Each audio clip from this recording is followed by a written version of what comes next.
I've been having a real bad smell lately. I just went in the basement, opened the basement door near the tarp, and what looks like it could be blood leaking from it. And I want the police to come here ASAP right now and look at it. On a chilly December afternoon in Grand Rapids, Michigan, a tenant of a 2-unit house caught a foul smell drifting up from the basement. Thinking it was just some dead rat in the walls, he decided to check it out. But what he found was far worse than he could ever imagine. A large black tarp with dark red stains seeping through its edges. No need to think twice, he stepped back and immediately dialed 911. Moments later, police arrived and cautiously descended into the dimly lit basement. What they discovered still haunted them to this day. I unzipped the bag, and we then discovered the body of a woman with the arms and legs and head. And so who are we dealing with here? What kind of animal does this to a person? The body had been gruesomely mutilated.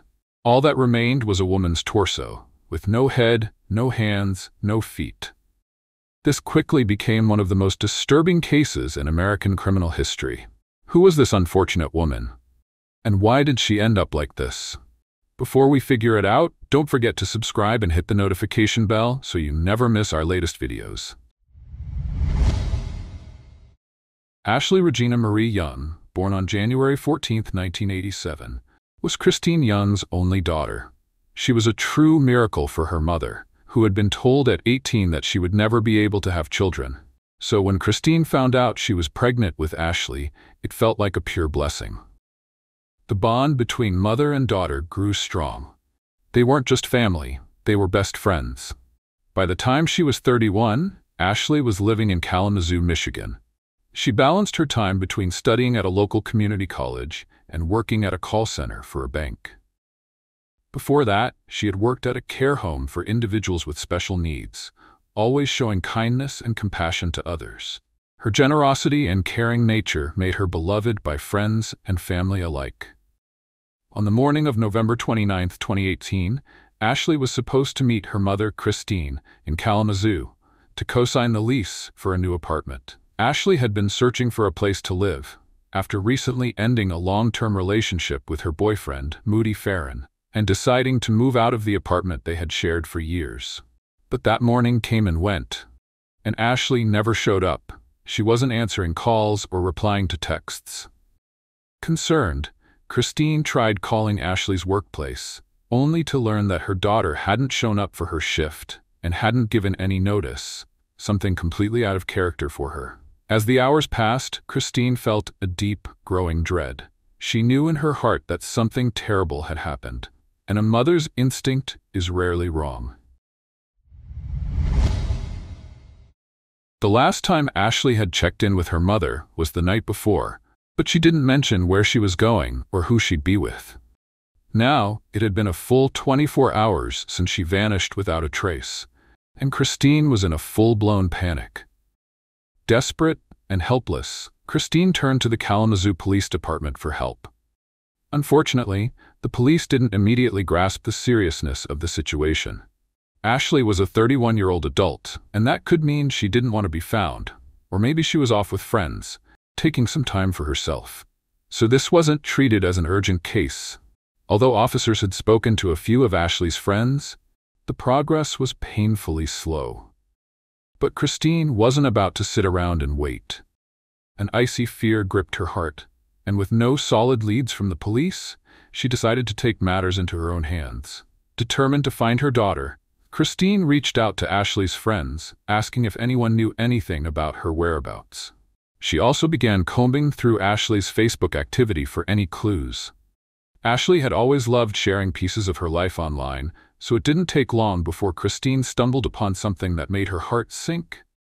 In the days leading up to her disappearance, Ashley had been in contact with one of her old friends, Jared Chance.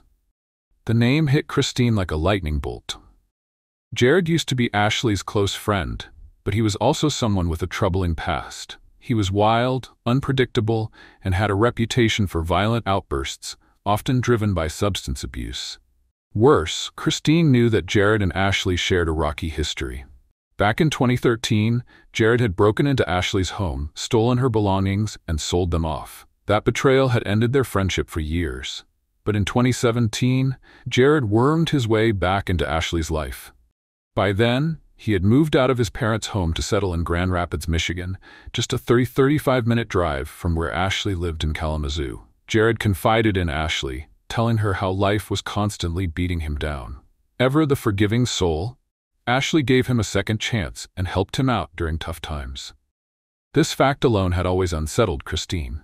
But now, with her daughter missing, the thought of Jared being involved sent her anxiety skyrocketing. But that's not all. Ashley and Jared's relationship wasn't just friendly. She had confided in some of her closest friends about her feelings, hinting that something more might be developing. Then came the final, heartbreaking clue. Jared is so hard to read, but I know that if he was my boyfriend and he actually was in love with me, I know he would be amazing. I cannot wait to see him on Wednesday. Voicemail was left just days before she vanished.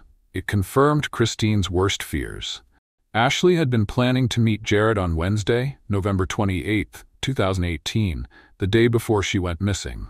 Without wasting a second, she tracked down Jared's phone number through Ashley's friends and sent him a voicemail. Hello, Jared. My name is Christine Young. I'm looking for my daughter. She was last with you. Is she with you? She needs to contact me.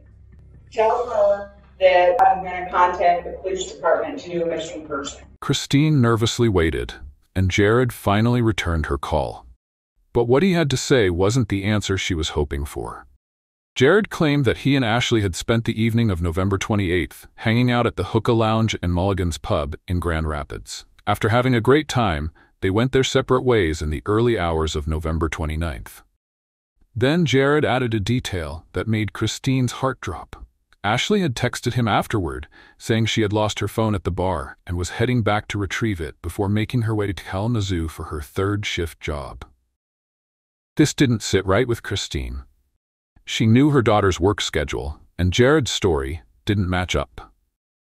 Christine brought everything she had learned to the Grand Rapids police and begged them to help. But the police couldn't act on suspicion alone. They needed hard facts. They needed evidence to get a warrant on Jared. It was a tough pill to swallow, but Christine didn't give up. She reached out to Jared again, hoping to learn more. This time, things took a bizarre twist. Jared claimed that Ashley had been talking to one of his friends, Demetrius Taylor, at the bar that night. He even gave Christine several phone numbers supposedly belonging to Demetrius. But when Christine tried to call, every number was either disconnected or didn't work. However, Jared made a huge mistake when underestimated the power of a desperate mother.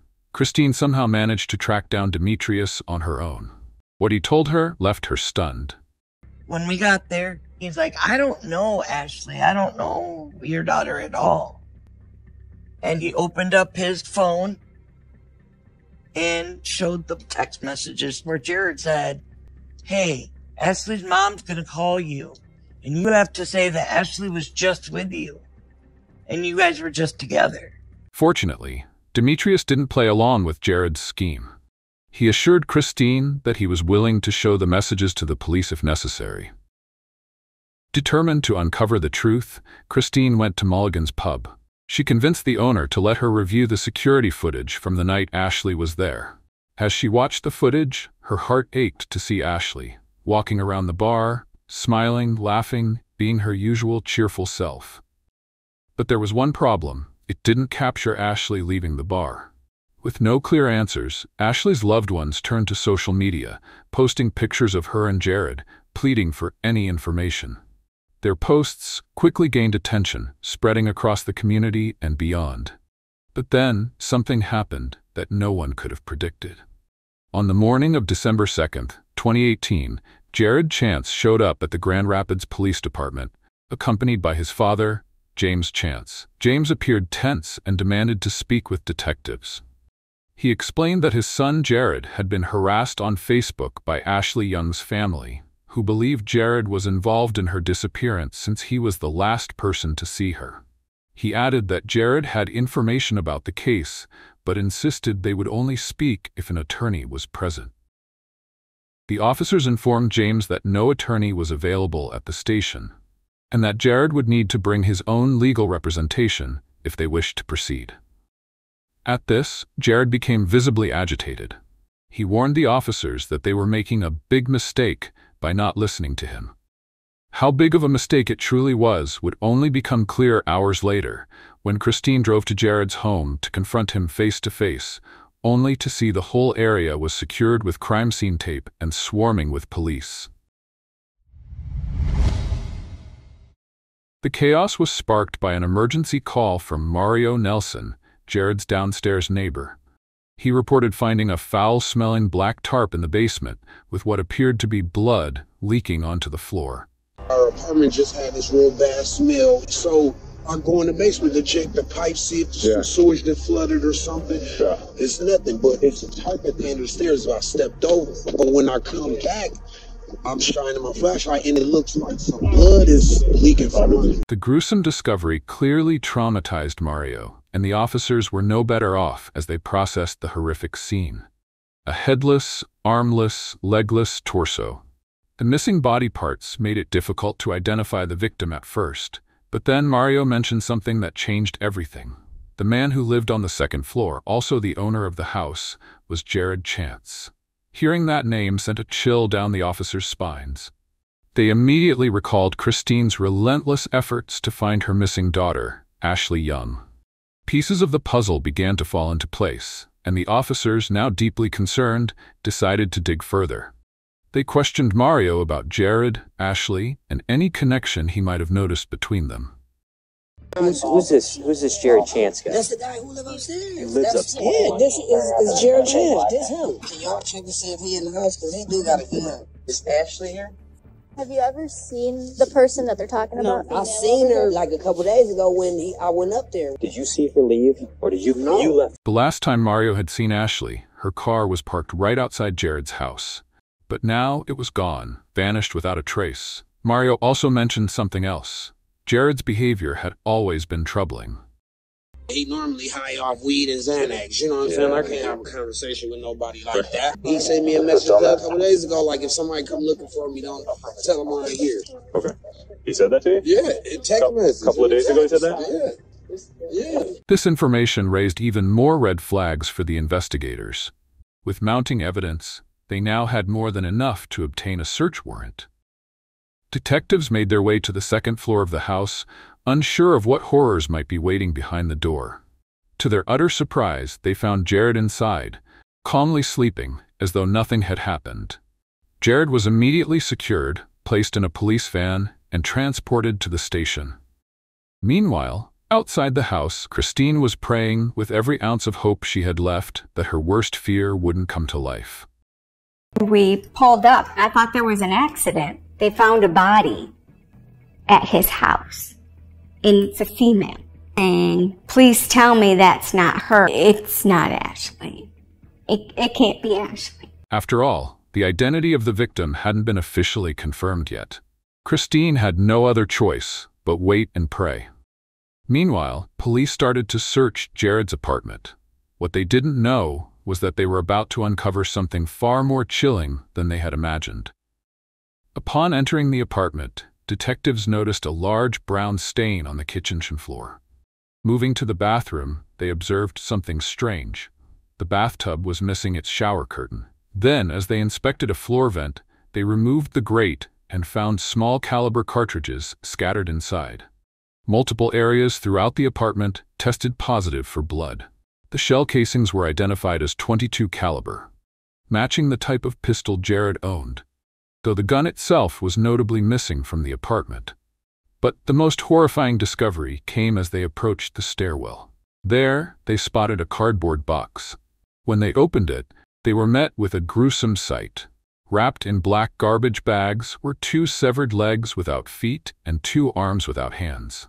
Alongside the dismembered limbs, they found women's clothing, a hoodie, and a pair of blood-stained boots. Every clue pointed to an unspeakable act of violence.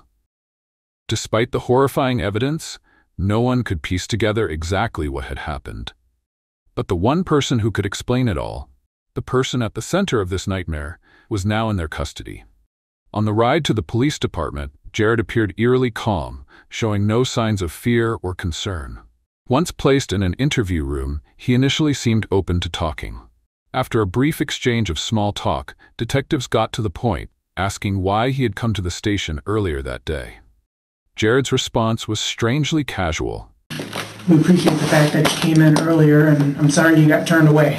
Yeah, no, I just came in just because I read on Facebook that the last person this person was with was me, so I was just concerned and trying to get some information about it, but my dad just recommended me to just ask for the advice of attorney, and because I don't really know what the hell's going on, so I don't want to like sit here and talk about shit that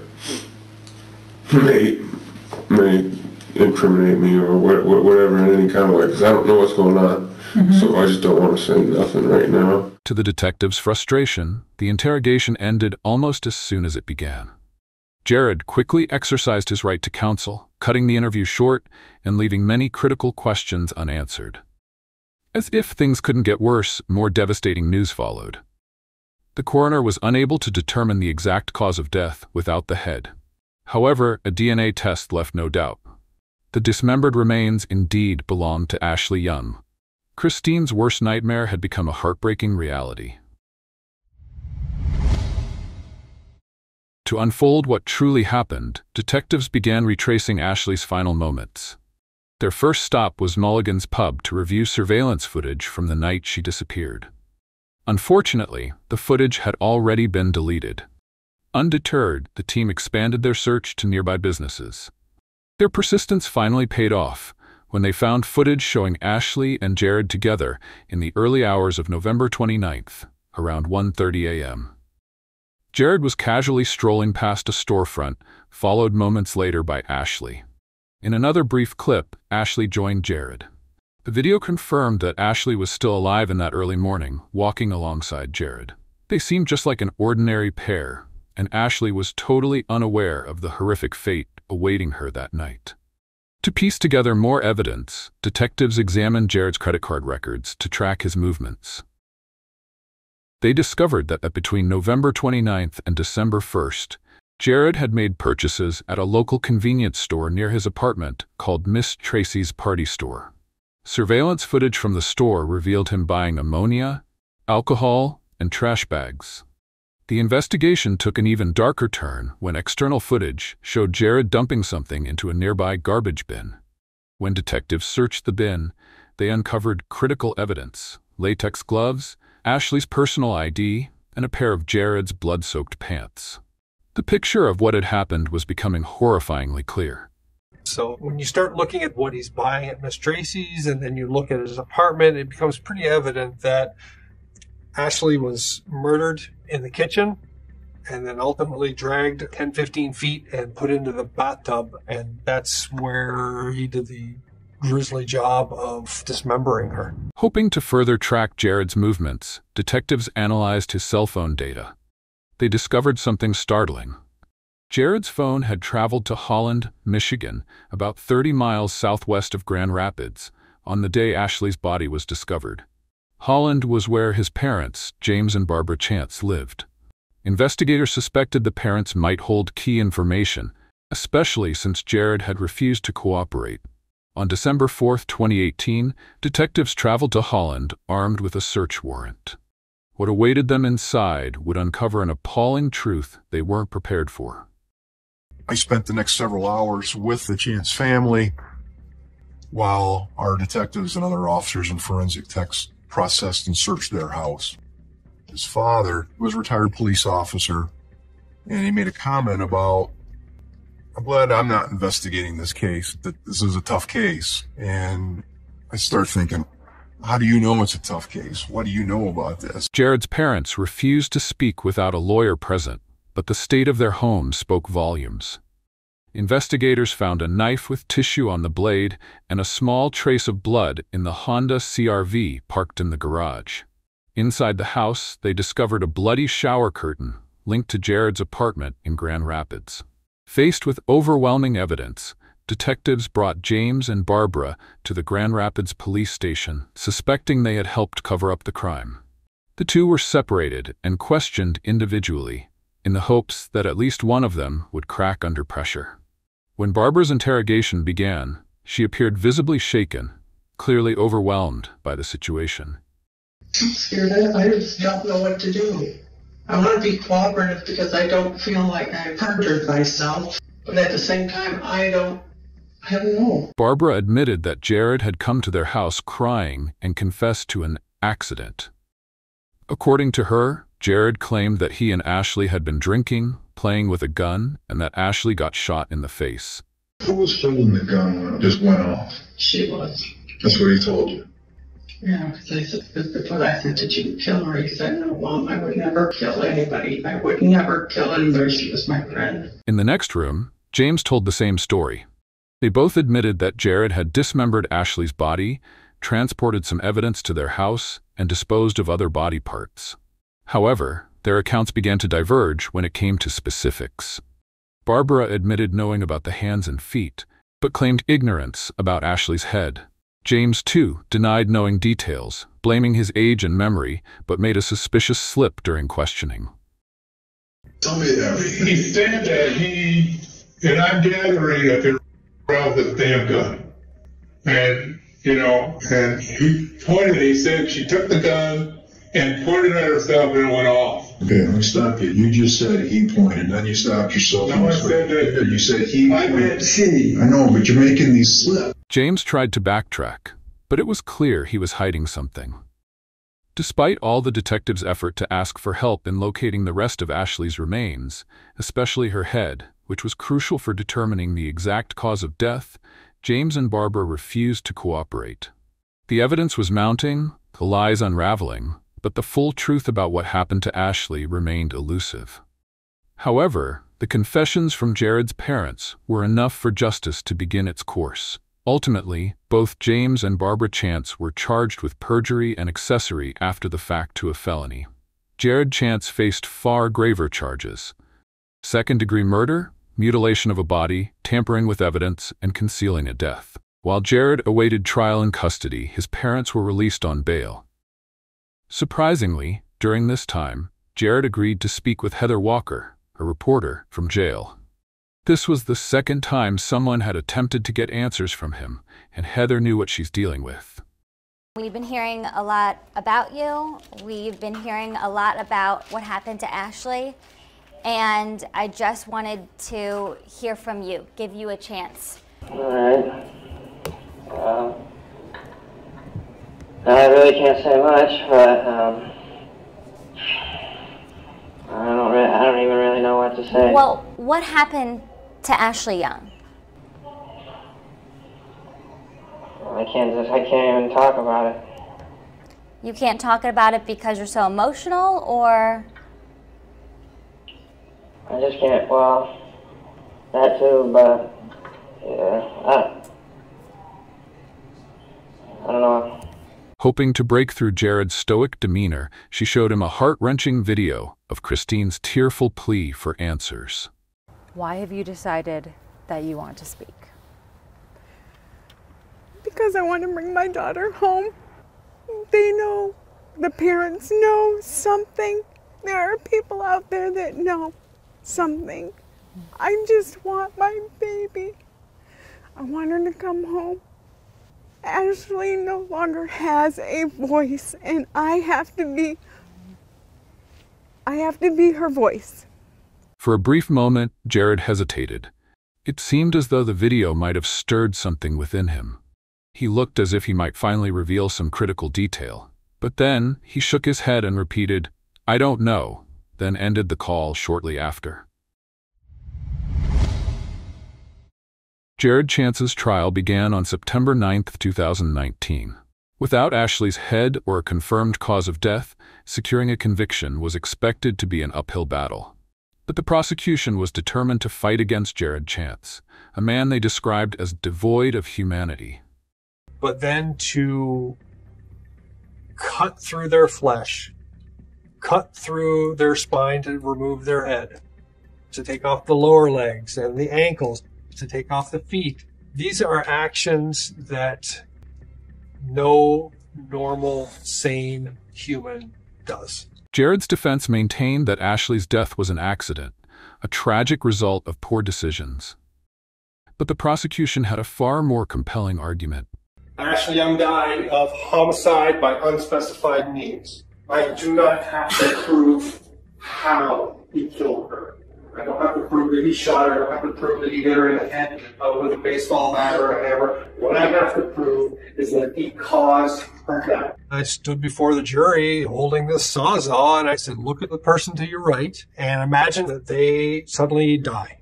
If you had nothing to do with their death, would you take this and saw their head off?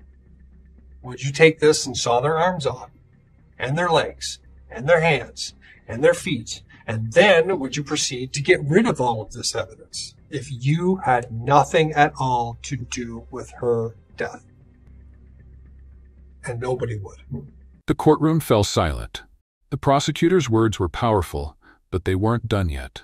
Two key testimonies sent a chill through everyone present. The first came from Jared's own brother, Conrad Chance. Conrad explained how Jared and Ashley had returned to the house one evening. As they sat together, Jared suddenly pulled out a gun. He pointed it at Conrad and just pulled the trigger, paying no mind to check if the gun was loaded or not before aiming it. The recklessness and potential for harm were undeniable. Next came Mario Nelson, Jared's downstairs neighbor and the man who had discovered the grisly remains in the basement. Mario described a casual conversation with Jared that suddenly took a sinister turn. Jared boasted about knowing how to clean up blood and dispose of the evidence, confidently stating that he could get away with murder if he ever needed to. This chilling story left no doubt about Jared's dangerous and twisted mindset. After hearing the testimonies and reviewing the evidence, the jury only needed 3 hours to decide the final verdict. On October 10, 2019, Jared Chance was convicted on all charges.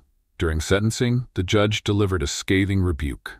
Clearly a monster without any conscience whatsoever, and you are someone who is a danger to society and should never be allowed free. Accordingly, it is the sentence of this court with regards to the second-degree murder that you be committed to the Michigan Department of Corrections to serve a minimum of 100 years to a maximum of 200 years. I am purposely doing this so that you will not be eligible for parole until you are at least 130 years old. Because the direct cause of Ashley's death could not be determined without her head, the judge was unable to charge Jared Chance with first-degree murder. This meant he could not receive a life sentence. However, the judge did everything within his power to ensure justice was served.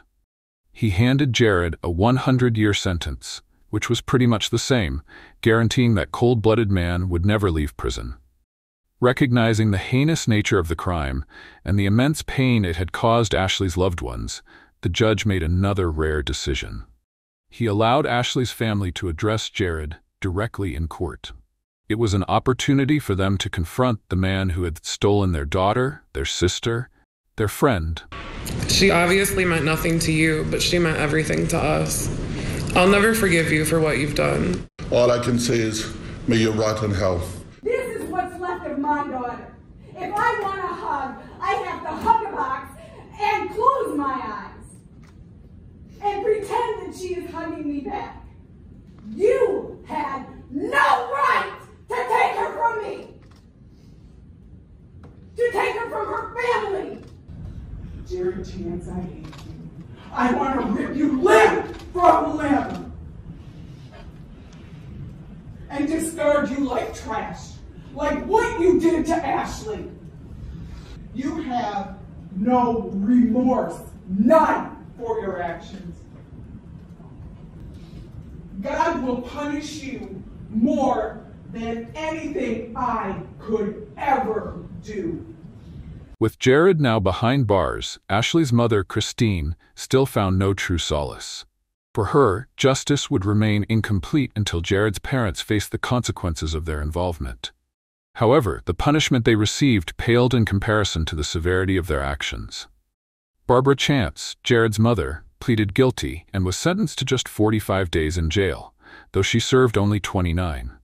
Jared's father, James, chose to stand trial. While he was cleared of perjury, he was convicted of being an accessory after the fact and sentenced to 30 days in jail and 1 year of probation. In the end, he served only 14 days. As this tragic case comes to a close, the pain will never truly fade for Ashley Young's family and loved ones. The horror of her loss and the betrayal by someone she considered a friend are impossible to comprehend, robbing her family not only of her life, but also of the peace of laying her to rest with dignity. What are your thoughts on this devastating case? Do you believe that it was all a tragic accident, as Jared's family insisted? Was justice truly served? And is there any hope left to recover Ashley's remains? We'd love to hear your perspective in the comments below.